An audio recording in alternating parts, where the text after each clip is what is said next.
नमस्कार, नियमित कार्यक्रम 6 प्रश्नमा यहाँलाई स्वागत छ। म राजीव खत्री।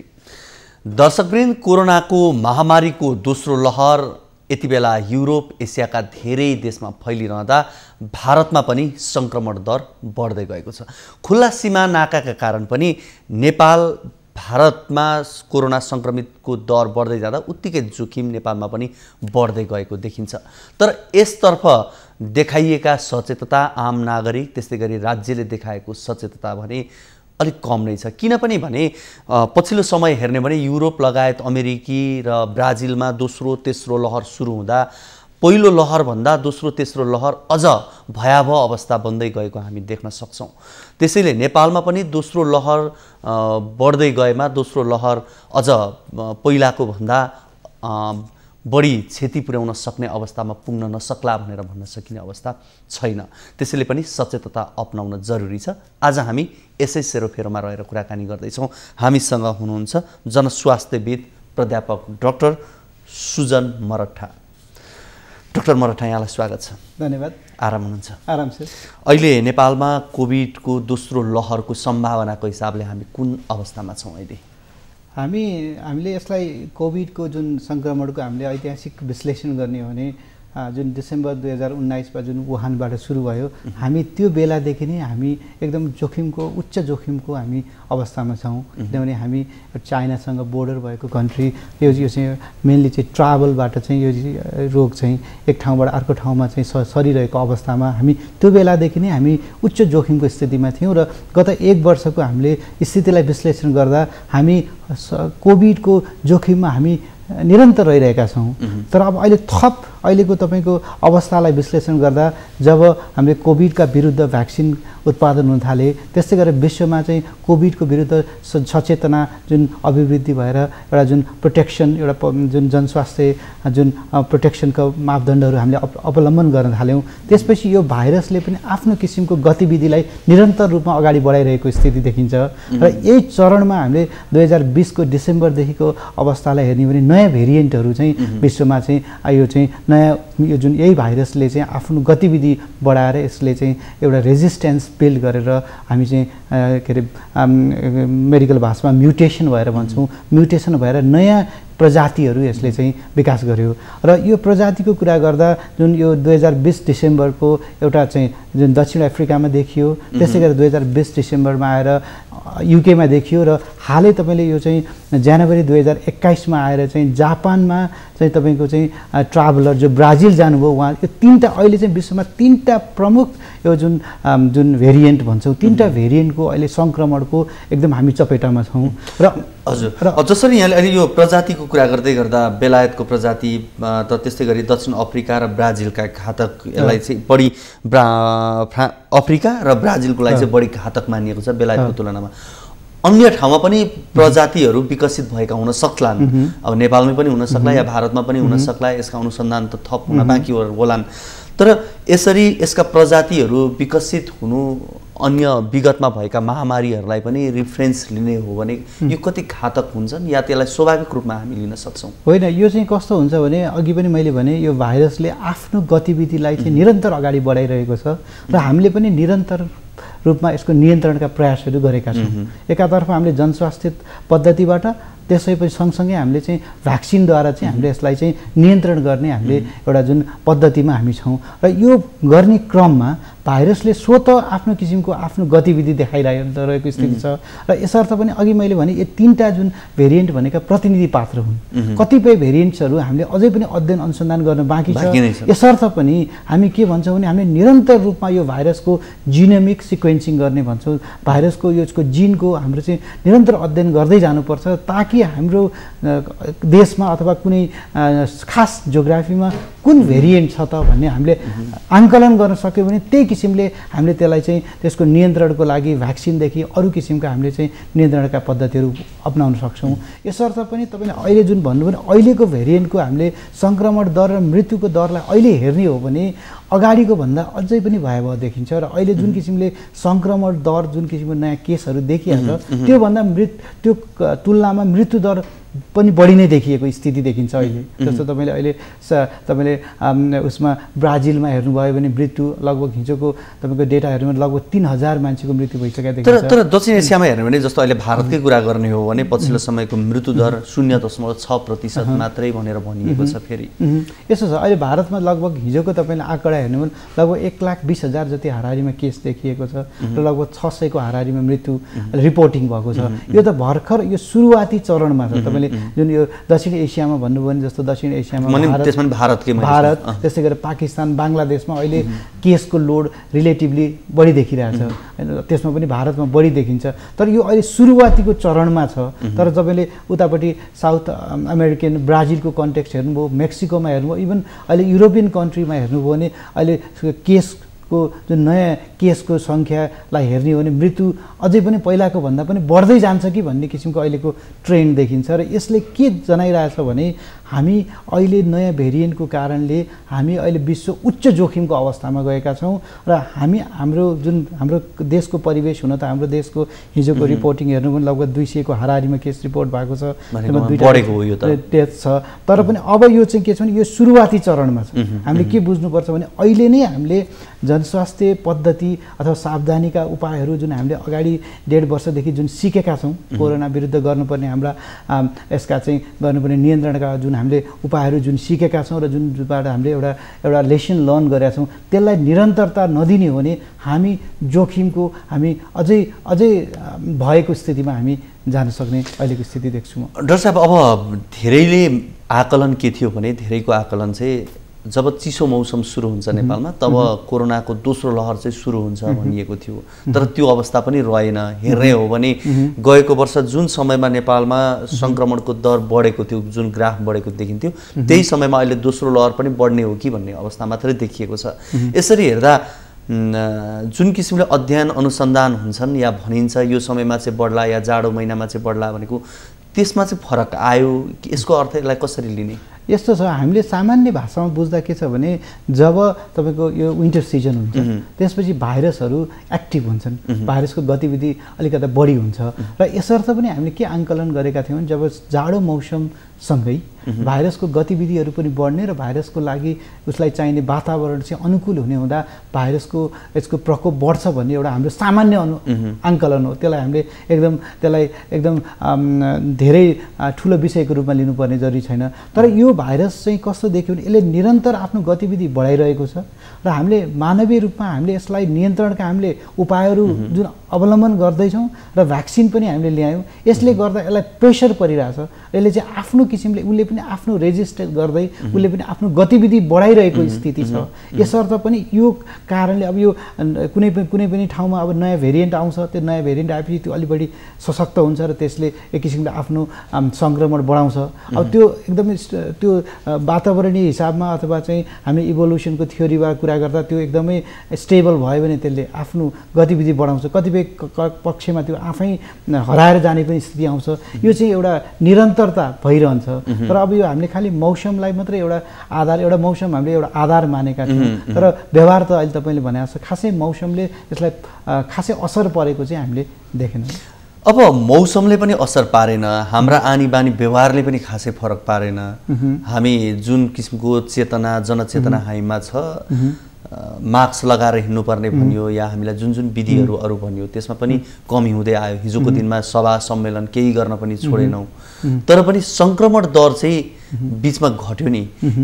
अब यसलाई चाहिँ हामीले कसरी के भन्ने? यो घट्नुको कारण जनचेतना हामी नेपालीमा चाहिँ धेरै बढेर घटेको भन्ने अवस्था पनि रहेको त होइन। हिजोको दिनमा यहाँले भने जस्तै चीनबाट युरोप सुरु हुँदै गर्दाखेरि जुन सङ्ख्या थियो नेपालमा जसरी बढ्यो, आज भारतमा पनि खुल्ला सीमा नाका भारतमा पनि बढिरहेको छ। नेपालमा आफ्नो स्थानीय तरिकाले जुन किसिमको सङ्क्रमण विगत देखेको थियो त्यो पनि छँदैछ भनेपछि यो विगतमा चाहिँ के घट्यो? यहाँहरूको अध्ययनले के भन्छ? यस्तो छ, अब हामीले गत अहिले 6-7 महिनाको अवस्थालाई हामीले आङ्कलन गर्ने हो भने हामी कहाँ केस बढेन, त्यो कुरा हामी प्रष्ट रूपमा छ।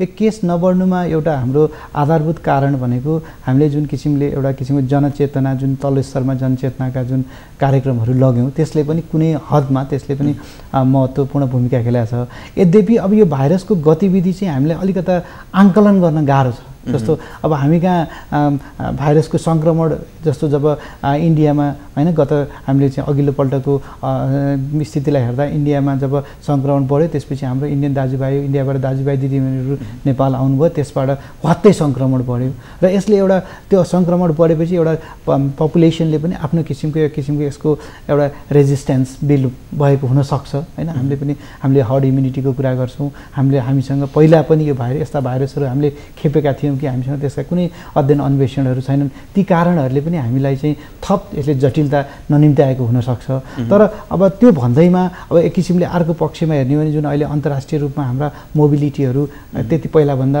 अलिकति नियन्त्रित अवस्थामा पनि छन् त्यो नियन्त्रित अवस्थाको कारणले पनि हाम्रो केसहरू नबढेका हुन सक्छन् तर भाइरस चाहिँ हामी कहाँ यसको भाइरसको गतिविधि चाहिँ हामी निरन्तर भाइरसको गतिविधि यहाँ हामी कहाँ छँदैछ चलिरहेको छ र यो चल्दै जाँदाखेरि कुनै पनि बेला यसले चाहिँ आफ्नो गतिविधिलाई चाहिँ यसले चाहिँ उजागर गर्न सक्छ यो चाहिँ हाम्रो अहिलेको स्थिति र मुख्य हाम्रो चुनौती भनेको चाहिँ हामीसँग भारतसँग खुला सिमाना र भारतमा सङ्क्रमण बढ्नु भन्नुले हामीलाई सूचना गरिसकेको छ अब हामी सङ्क्रमणको जोखिममा छौँ र यो बेलामा हामीले यसका नियन्त्रणका उपायहरूलाई हामीले सावधानीका उपायहरू हामीले चाहिँ एकदमै दृढतापूर्वक हामीले अवलम्बन गर्न सकेनौँ भने अब फेरि 1 महिना होइन 15 दिन 1 महिनापछि फेरि हामीले पछुताउनु पर्ने स्थिति छ र यो अहिले चाहिँ हामी के भन्छौँ भने हामीले नियन्त्रणका उपायहरू अपनाउनको लागि हाम्रो एकदम उपयुक्त समय यो हो र यो समयलाई हामीले उपयोग गरेर हामीले जनस्वास्थ्य विधि जुन किसिमले हामीले पहिलादेखि जनस्वास्थ्य विधिहरू अपनाएका थियौँ त्यसलाई हामीले निरन्तरता दिने र अर्को जुन भ्याक्सिन अहिले विभिन्न भ्याक्सिन्सहरू आएका छन् र भ्याक्सिन्सलाई चाहिँ हामीले चाहिँ उपलब्धता गराउने त्यो दुईटा चिजलाई हामीले चाहिँ अलिकता गम्भीरतापूर्वक हामीले अहिले लान सकेनौँ भने हामी फेरि पछुताउनु पर्ने स्थिति आउन सक्छ।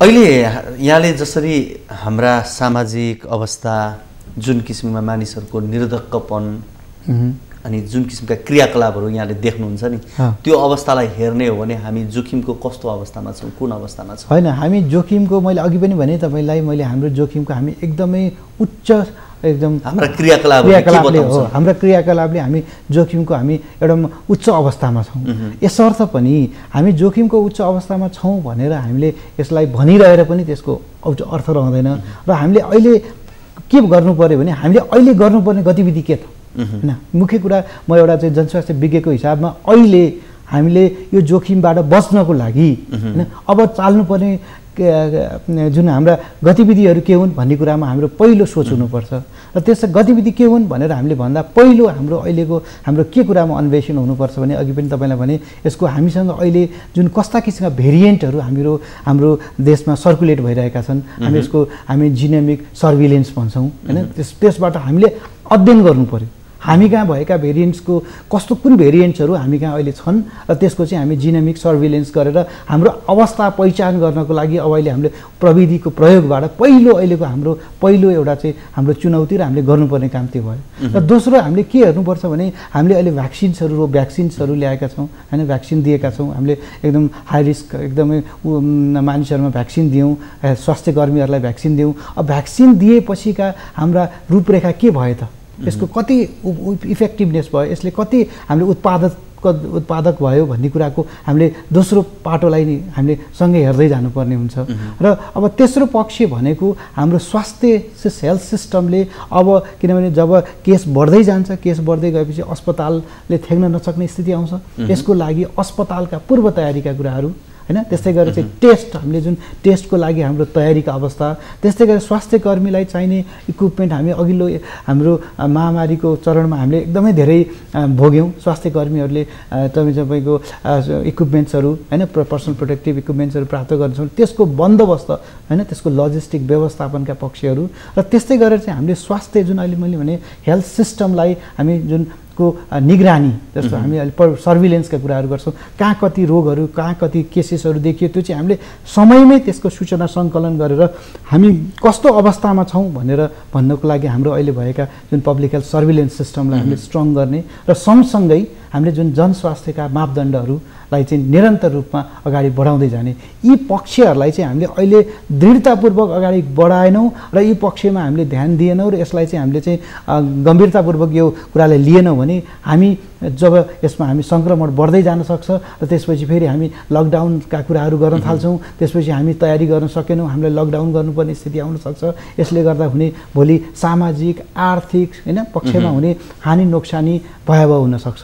यसर्थ पनि म यही तपाईँहरूको लोकप्रिय टेलिभिजन मार्फत देशका जुन पोलिसी तहमा हुने हाम्रा नेताजीहरूलाई, त्यस्तै गरेर चाहिँ हाम्रो हेल्थ सिस्टममा जुन नेतृत्व प्रदान गर्नुहुने हाम्रा नेतृत्व वर्गहरूलाई के भन्न चाहन्छु भने अहिले हामीले चाहिँ मैले अहिले जुन पक्षका कुराहरू गरेँ यो कामलाई हामीले अहिले निरन्तर रूपमा अगाडि बढाएर हामी जान सक्नुपर्छ, अन्यथा हामी फेरि पछि हामी पछुताउनु पर्ने अवस्था आउन सक्छ। हुन्छ डाक्टर साहब, हामी यो कुराकानीलाई निरन्तरता दिनेछौँ। यति बेला भने पालो भएको छ छोटो ब्रेकको।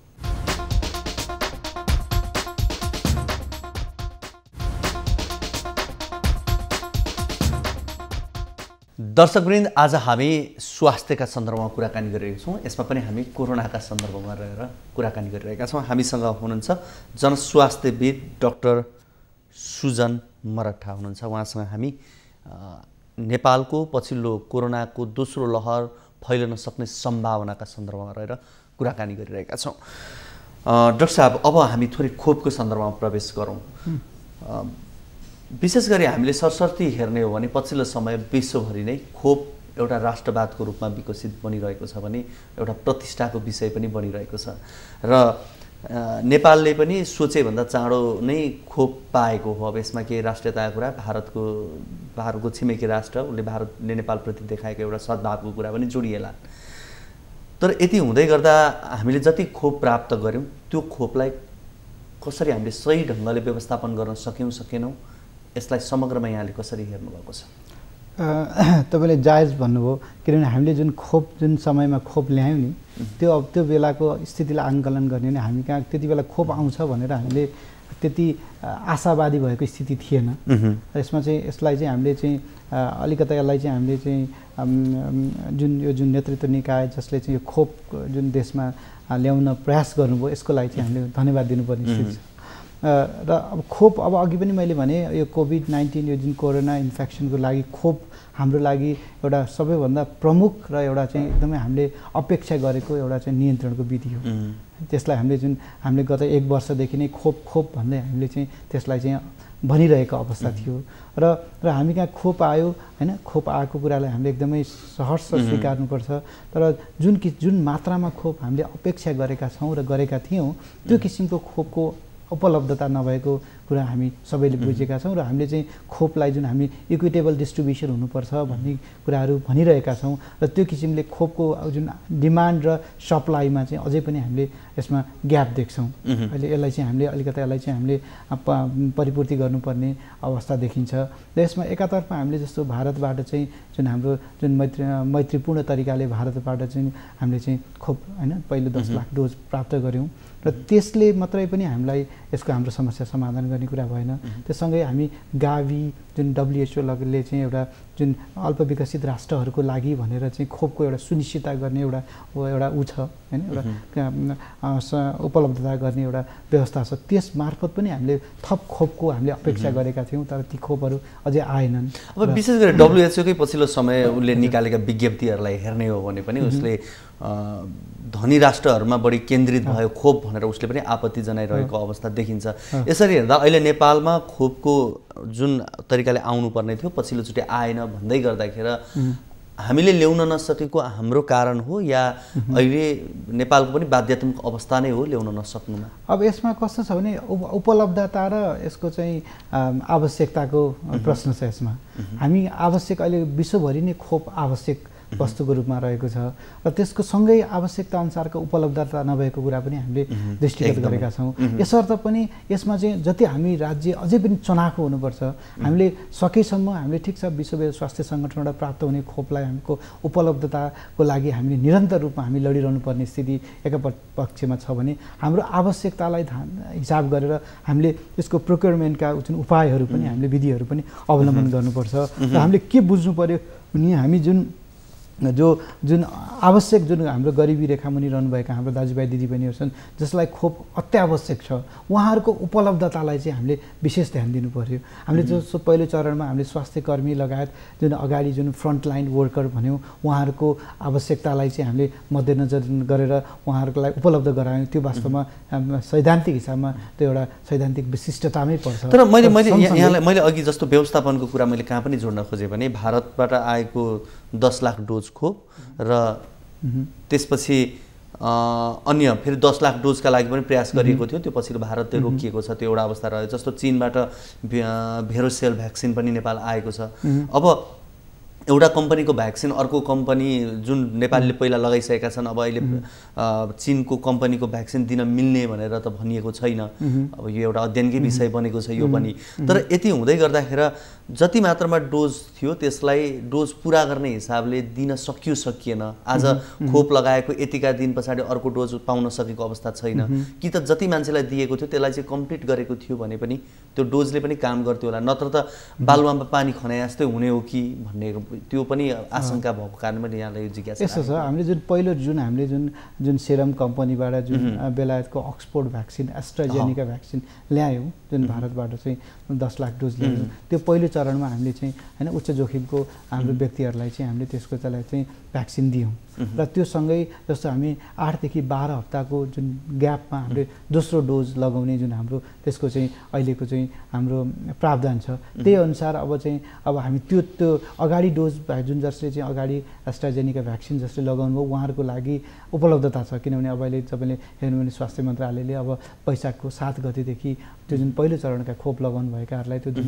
दोस्रो चरणको खोपको उपलब्धताको सुनिश्चितता गरेको परिप्रेक्ष्य छ। र अब सँगसँगै अब अहिले तपाईँले भन्नुभयो जस्तो अहिले थप हाम्रो भ्याक्सिनको आवश्यकतालाई दृष्टिगत गरेर अहिले चाइनाबाट ल्याएको जुन चाइनिज भ्याक्सिन्स अहिले नयाँ हामीले चाहिँ वर्गहरूमा चाहिँ अहिले हामी खोप लगाउने चरणमै छौँ।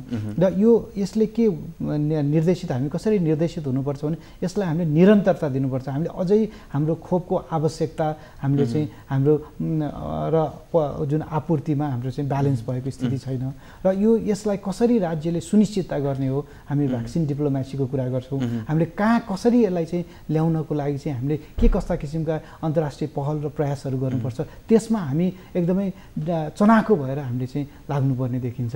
तर किनभने अघि पनि मैले भने यसको उपलब्धता र यसको चाहिँ हैन यसको चाहिँ आवश्यकता बिचको अहिले विश्वव्यापी रूपमा इम्ब्यालेन्स छ। यसको उपलब्धता कम छ, आवश्यकता बढेको छ र सँगसँगै त्यसलाई मात्रै पनि हामीले एउटा आधारशिला मान्नु हुँदैन। थप अघि पनि मैले भने हाम्रो नयाँ भेरिएन्ट्सहरू बनिरहेका छन्।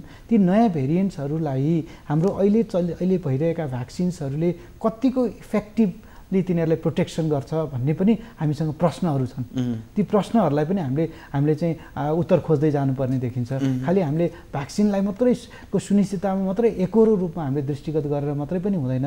सँगसँगै हामीले अघि पनि मैले भने हामी कहाँ भएका भाइरसको हाम्रो चाहिँ जिनोमिक सर्भिलेन्स गर्दै जानुपर्छ र कस्ता भेरिएन्ट्सहरू छन् र ती भेरिएन्ट्सहरू विरुद्ध हामीले दिएको भ्याक्सिनले कति उपदेयता भयो भन्ने कुराको पनि हामीले सँगसँगै अध्ययन अनुसन्धान गर्दै जानुपर्छ। र यो नगर्ने हो भने फेरि हामी खालि भ्याक्सिन भनेर मात्रै पनि हामीले यसको समस्या समाधान अहिलेसम्म चाहिँ जसरी कोभिडका स्वरूपहरू परिवर्तन भए, कोरोनाका भाइरसका स्वरूपहरू परिवर्तन भए र खोप जति मात्रामा छन् यसरी हेर्दाखेरि खोपले काम नगरेको भन्ने कुरा देखिएका छन्? अध्ययनले त्यस्तो के देखाउँछ? होइन, त्यस्तो खोपले काम गरेको छैन भन्ने त देखिएका छैनन्। तर पनि खोपको हामीले जुन किसिमले अपेक्षा गरेका थियौँ त्यो किसिमको त्यसको उपयोगिता हुन्छ कि हुन्न भन्ने प्रश्नहरू चाहिँ जन्मिएका छन्। अब यो खोपबाट केही पनि काम लागेन भनेर त्यसरी कुनै पनि अहिलेको अध्ययनले त्यस्तो पुष्टि गरिसकेको अवस्था चाहिँ छैन।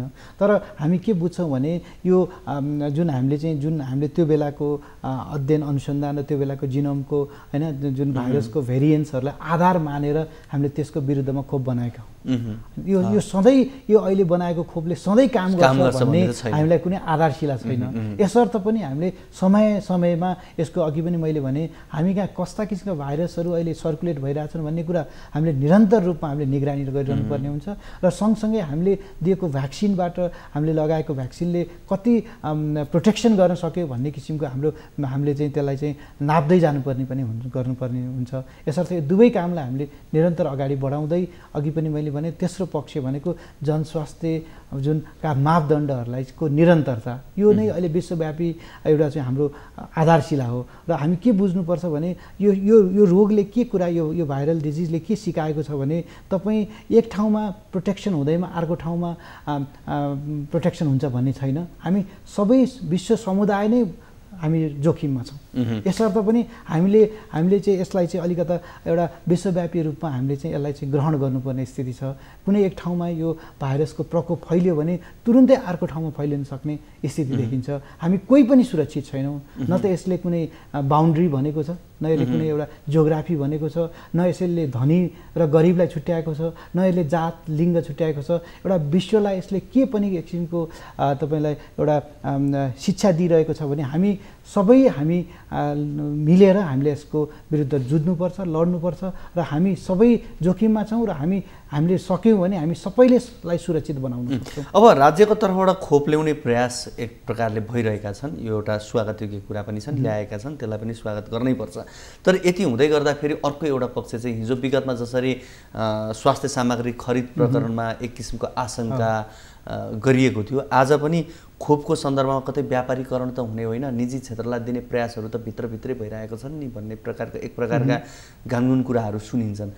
यो प्रति कतिको वास्तवमा हामी डराउनु पर्ने अवस्था छ? भोलिका दिनमा राज्यले यसमा पनि कहीँ गडबड पो गरिदिने हो कि केही गरिदिने हुन् कि निजीकरण भइदिने हो कि भन्ने सम्भावना यहाँले कतिको देख्नुहुन्छ? होइन, हाम्रो स्वास्थ्य सिस्टम, हाम्रो हेल्थ सिस्टम त्यति धेरै स्ट्रङ पनि छैन। हामीले त्यो कुरा हामीले महसुस गरेका छौँ र हाम्रा कन्ट्रोल मेजर्सहरू, हाम्रा जुन छ नि एडमिनिस्ट्रेटिभ कन्ट्रोल, प्रशासनिक कन्ट्रोलहरू पनि त्यति धेरै स्ट्रङ नभएको हामी सबैले महसुस गरेको परिवेश छ। र यो परिवेशमा जब यस्तो किसिमको महामारी हुन्छ, अघिल्लो साल पनि जब महामारी भयो त्यसपछि बल्ल हामीलाई बन्दोबस्तीका सरसामानहरू, पिपिई लगायतका होइन यसको चाहिँ टेस्टको लागि चाहिने सरसामानको आपूर्तिमा हामी एकदमै चलायमान भयौँ। किनभने जुन बेला एकदमै हामी जटिल अवस्थामा थियौँ। अनि हाम्रो पद्धति के छ भने जटिल अवस्थामा पुगेपछि हामी बढी चलायमान हुने होइन। त्यो अब अहिले पनि के देखिन्छ भने अहिलेको यो बेला हो यी सबै बन्दोबस्तीका कुराहरूलाई व्यवस्थापन गर्ने होइन। तपाईँको चाहिने पिपिईदेखि लिएर हामीलाई टेस्टको लागि गर्नुपर्ने चाहिने सरसामग्री, त्यस्तै गरेर हाम्रो हेल्थ केयरको लागि हस्पिटललाई चाहिने अक्सिजन लगायत अरू किसिमको औषधिजन्य पदार्थहरूको व्यवस्थापनका यो बेला हाम्रो लागि एकदम प्राइम टाइम हो। त्यस्तै गरी तपाईँले भने जस्तो भ्याक्सिनको पनि सुनिश्चितता गर्ने अहिले हाम्रो प्राइम टाइम हो। यसर्थ यो बेलामा हामीले अलिकता समयलाई राम्रोसँग पहिचान गरेनौँ भने त्यसपछि हामी के हुन्छ भने हामी हतारमा हुन्छौँ र हामीले हतारमा निर्णयहरू गर्छौँ र हतारमा किन्ने तपाईँले भने जस्तो भ्याक्सिन भोलि चाहियो भनेर हामीले चाहिँ होइन हामीले चाहिँ प्राइभेटलाई पनि हामीले भोलि दिन थाल्छौँ। त्यसले के हुन्छ भने यो आवश्यकता जुन त्यसको चाहिँ र त्यसको डिस्ट्रिब्युसन्समा चाहिँ त्यसमा चाहिँ जस्टिस नहुन सक्छ। त्यही भएर तपाईँले भन्नुभएको छ हामीले भ्याक्सिन चाहिँ के भने यो राज्यले खरिद गर्ने विषय हो। हामीले यसलाई किनभने यो आधारभूत आवश्यक वस्तुको रूपमा हामीले अहिले पहिचान गरिसकेको अवस्था छ। यो चाहिँ राज्यले खरिद गरेर राज्यले नै यसको व्यवस्थापनको पाटोलाई चाहिँ हेर्नुपर्छ। हामीले चाहिँ यो अहिले नै हामीले चाहिँ यो प्राइभेटलाई दिएर होइन हुने खाने मान्छेले चाहिँ पैसा तिरेर लाउन सक्ने र पैसा तिर्न नसक्नेले लाउन नपाउने किसिमको त्यस्तो किसिमको अवस्थाको हामीले सृजना हुन दिनु हुँदैन। यो चाहिँ राज्यले खरिद गर्ने र राज्यले नै यसलाई चाहिँ ओनरसिप लिनुपर्छ भन्ने। अब यहाँले हामीले एउटा अपेक्षा गर्ने हो राज्यले नै खोप सबैलाई निःशुल्क रूपमा उपलब्ध गराइदियोस् भन्ने अपेक्षा पनि गर्ने हो। तर आज हामी भारतकै सन्दर्भ भारत र नेपाललाई हामीले धेरै फरक राखेर हेर्न सक्ने अवस्था छैन। किनभने हाम्रो खुला सिमानाका कारणले गर्दाखेरि रोग पनि खुल्ला रूपमै आवत हुन सक्ने सम्भावना त्यति नै मात्रामा छन्। अहिले भारतले कोरोना नियन्त्रणका लागि गरेका प्रयासहरू र हामीले गरिरहेका प्रयासहरूमा हेऱ्यो भने के हामी फरक देख्न सक्छौँ, के समानता पाउन सक्छौँ? अहिले यस्तो छ, आधारभूत रूपमा हेर्ने भने भारतले गरेका प्रयास र हाम्रो नेपालमा भइरहेका प्रयासमा खासै धेरै भिन्नताहरू छैनन्। तर यसमा पनि मुख्य गरी अलिकता भारतले अलिकता कन्ट्रोल सिस्टम उसले चाहिँ नेसनल लेभलमा राष्ट्रिय रूपमा कन्ट्रोल सिस्टमलाई अलिकता दरिलो बनाएर लगिरहेको अवस्था छ। र यसमा पनि कसो भने स्टेटको स्थिति फरकहरू छन्। यसमा पनि हामीले स्टेट वाइज हेर्ने हो भने फरक छ।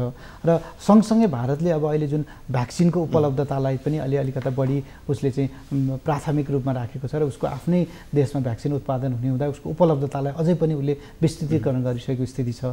अन्य अवस्थाका कुराहरू हेर्ने भने हामी र भारतमा खासै त्यति धेरै भिन्नता छैन। अब हामीले गर्नुपर्ने प्रयासहरू के हुन सक्छ? मैले अघि नै भने 3-4 वटा कुराहरू। एउटा चाहिँ हामीले चाहिँ अहिले भेरिएन्ट्सहरू के कुन कुन भेरिएन्ट्सहरू कस्तो छ स्थिति त्यसबारेमा हामीले अन्वेषणलाई अगाडि बढाउनु पर्यो।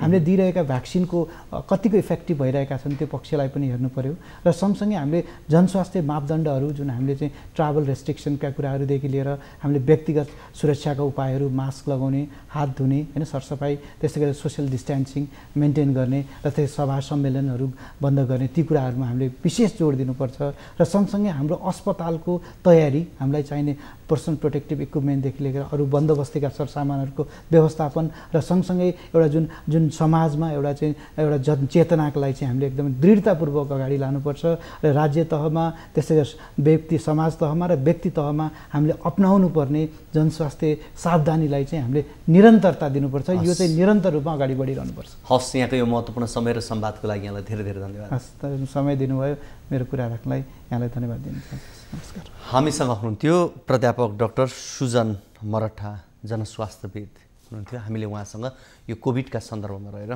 कुराकानी गऱ्यौँ। आजको कार्यक्रमको निर्धारित समय सकिसकेको छ। भोलिको कार्यक्रममा हामी नयाँ अतिथि र नयाँ विषयसँग रहेर कुराकानी गर्न आउने रहेछौँ। तबसम्मको लागि बिदा दिनुहोस्। हवस् त, नमस्ते।